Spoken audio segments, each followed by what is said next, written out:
And Jim Zogby didn't. He did a fine job. But this is a celebration and a memorial service. And you have to ask yourself, what did Jesse Jackson do that I admire most, that moved me most? And what can I do right now that would maybe be as good as what he did then? That's what we're all facing here.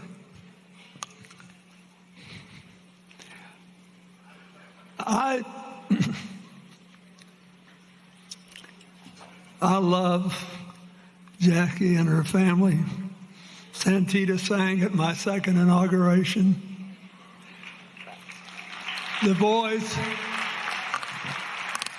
who got to go to Congress, and Yusuf, I thought when the first time I met Yusuf, I thought, I could do whatever I wanted if he worked for me. He'd just take care of things. And you're good at it.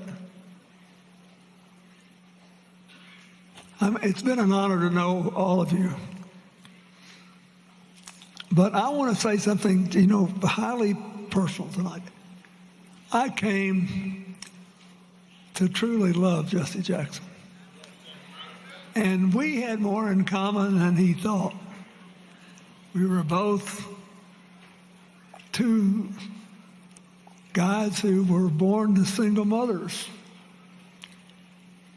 living in the South. And so I got to watch this guy. And frankly, the first time we met was at the 20th anniversary of the celebration of the integration of Little Rock Central High School. And some young people may not even know why that's important. But in the 1920s, that school was voted the most beautiful high school in America. During the whole time I was governor of Arkansas, that one school accounted for 25% of our merit scholars. You could go there and study Latin and Greek, which was a pretty big deal out in the country, in addition to all the science and math. So they were celebrating the 20th anniversary, and Jesse showed up to help them. But he was always asking himself, what can we use the observation of a past victory for to get something done today? So by the late 70s, all these medium-sized and little towns in the middle of the country were being flooded with drugs. All these folks were facing more vigorous law enforcement on the coast, but they were coming in. And I kept thinking, I know Jesse Jackson's going to know this, and he's going to say something. And I just want to be there. And I was a 29-year-old attorney general.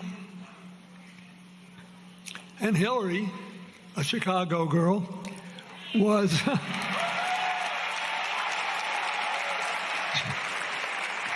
she was practicing law and supporting us because the salary was almost non-existent.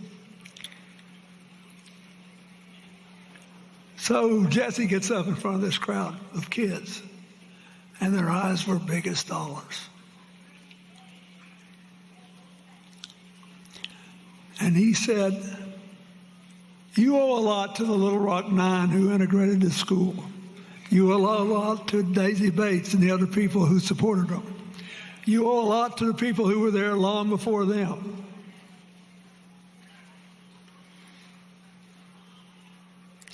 You cannot take this achievement and throw it away on drugs. And then he said, I'll never forget it.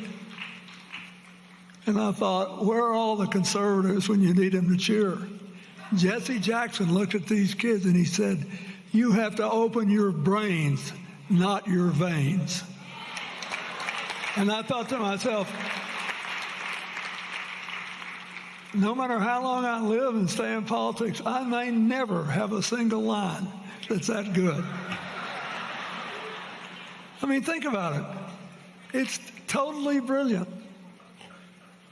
It captures personal responsibility and caring and self-survival. All these pastors here who've done such a great job on this, I know you spend endless hours when you're putting your sermons together and you're running your programs in your churches and things. What can we do to work? And whenever I get discouraged, I think about Jesse and I just laugh. Well, you got to open your brains and not your veins. So 10 years later, I was living in the governor's mansion. And Jesse shows up for the 30th anniversary of the integration of Little Rock Central High School.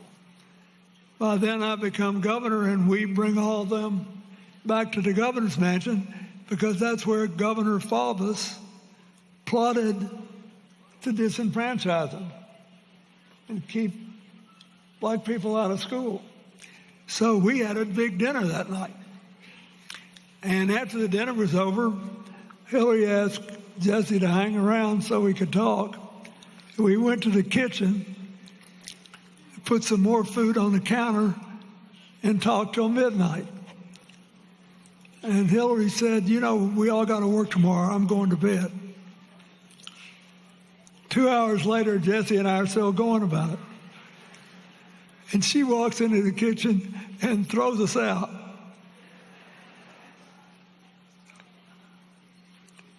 I'll never forget it. We did not always agree, but I'll tell you one thing. He made me a better president when I got in office.